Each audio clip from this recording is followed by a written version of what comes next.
Okay, we're gonna do this through my phone. I'm going to edit this in a different tab using the raw file.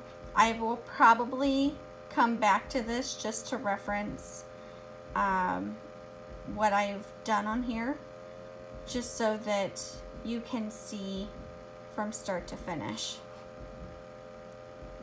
So I'm going to go into File, Open,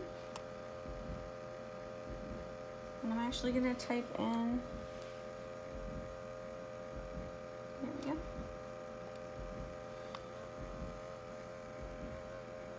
Okay, so the first thing that I did post edit was adjust in the raw file the exposure to -15, the contrast +12, highlights I left at 0, shadows at +5, blacks -11, clarity +8. I did this just by eyeballing it and trying to figure out what was the best, like what I wanted to achieve. And you can kind of see this is the before and then this is the after. There's a slight difference, not much of a difference, but there is enough of a difference that I think that it helped. Go ahead and click Open Image. I'm going to slide back here a little bit so you can see. Okay, so once the image was opened, I went on ahead and started some of my editing so that I could get an overall look of the photo. Cropping is probably one of the last things that I did, only so that I could pull different areas of the photo to kind of do the editing that I needed to do. In the last edit, I did clone this out right here. I'm probably not going to clone it out in this one just because after I did the crop, I noticed it was unnecessary because I actually crop all the way to, I think it's in this area right here.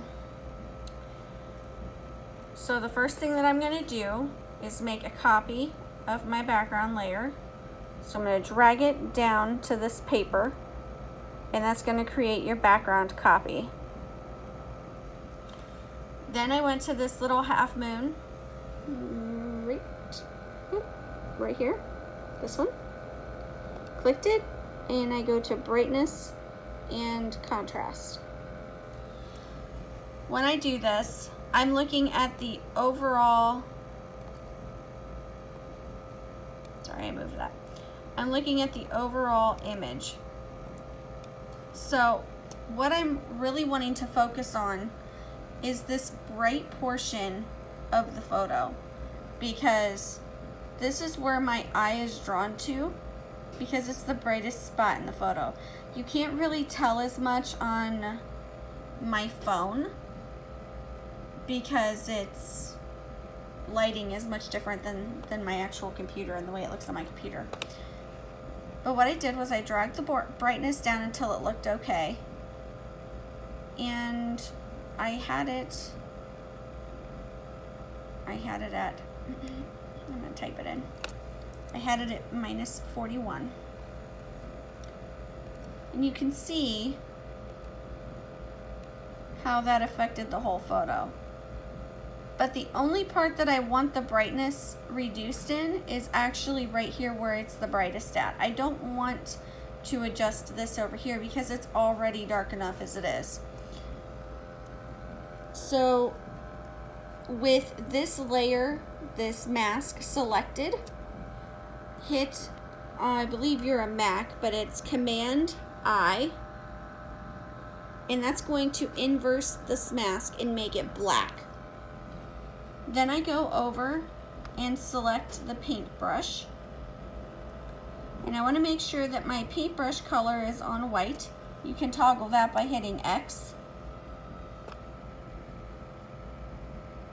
You can see my living room. Side note. Okay, little distracted there.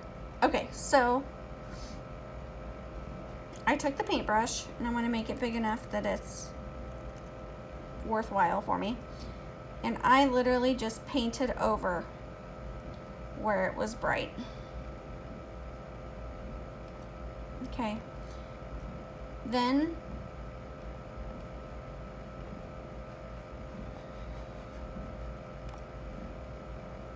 I believe, so I want to kind of make it match this side of the photograph so that the lighting is more even. Okay, so then I go in and I'm going to take my opacity and I'm going to take it down to about 10, 11, 10. I'm just going to go over this little guy a couple times. I'm going to click, and over Woody and the horse. And the only reason I'm doing that is because I kind of want them to match the brightness of the rest of the animals and the rest of the image, because you don't want them overly bright after you've darkened this bright spot. So just that alone, you can kind of see how it's affected the way the photo looks. I might actually just touch up in here a little bit. Okay.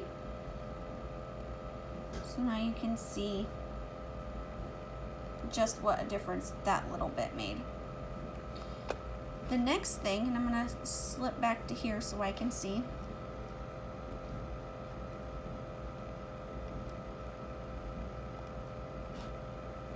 The next thing I did was the floor. So I'm going to create a new blank layer. And it creates a new layer that should look like that. I'm going to rename this layer Floor.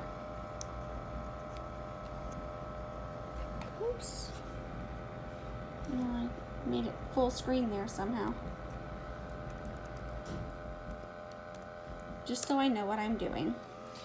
Okay, this one might take a little bit of work here. Let me see if I can somehow set this down so you can see what I'm doing.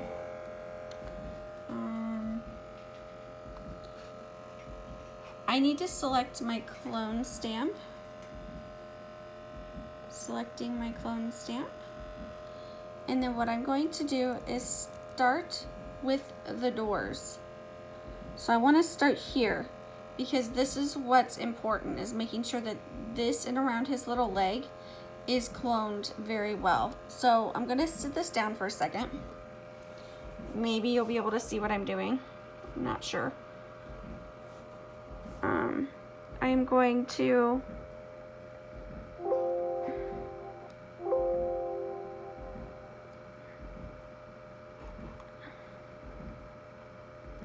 Control, let's see, it's Alt, click, Control plus will help me zoom in.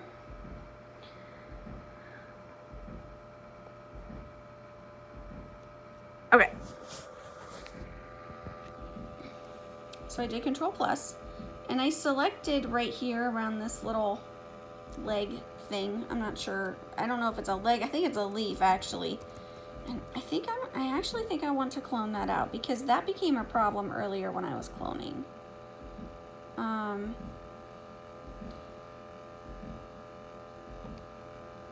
So I'm just, there we go.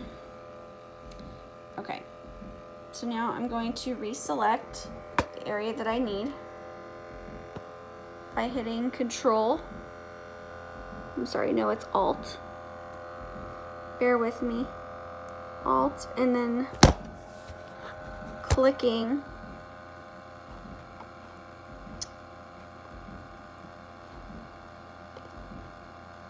the area that I want to clone. And I'm going to make my brush smaller. There we go. Okay. So now you can actually see what I'm doing. And I apologize because I can't pause on my phone. I'm going to use my bracket keys, these here, to make my brush smaller. So this makes it smaller and this one makes it larger. I'm going to go right here beside his little leg, and I'm going to stop right there because I don't want